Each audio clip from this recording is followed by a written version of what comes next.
छत्रपती संभाजीनगर जनगणना 2027च्या पहिल्याच म्हणजे स्वजनगणनेच्या टप्प्यास आजपासून प्रारंभ झालाय।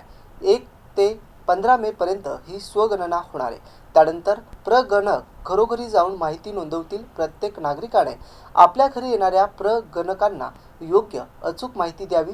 जनगणनेतील सहभाग हे आपलं कर्तव्य, अशा शब्दात राज्याचे सामाजिक न्याय मंत्री तथा जिल्ह्याचे पालकमंत्री संजय शिरसाट यांनी जिल्ह्यातील नागरिकांना आवाहन केलंय। महाराष्ट्र दिन आणि कामगार दिनाच्या महाराष्ट्रातील तमाम बंधू भगिनींना हार्दिक शुभेच्छा। या महाराष्ट्राच्या प्रगतीमध्ये आपल्या सर्वांचा सहभाग, सहकार्य नेहमी राहत आलेलं, आणखीन भविष्यात राहील याबद्दलची आत्मविश्वास आम्हाला सर्वांना आहे।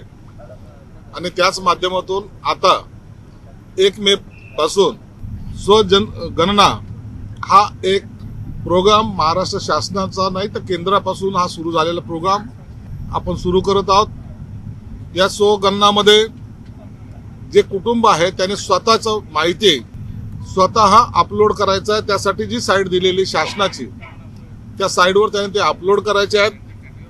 त्यात जवळपास 33 प्रश्नाची प्रश्नावली त्याच्यामध्ये आहे। घराची स्थिती कशी असेल, कुटुंबाची माहिती, कुटुंबास उपलब्ध असलेल्या सोयी, कुटुंबाने धारण केलेली मालमत्ता व इतर माहिती, अशी सर्व माहिती त्यात द्यायची। आणि ही सर्व माहिती ही गुप्त राहणार आहे। 1 ते 15च्या दरम्यान हा कार्यक्रम आहे। 16 तारखेनंतर शासकीय अधिकारी कर्मचारी हा तुमच्या घरी येणार आहे आणि ती माहिती व्हेरीफाय करणार आहे।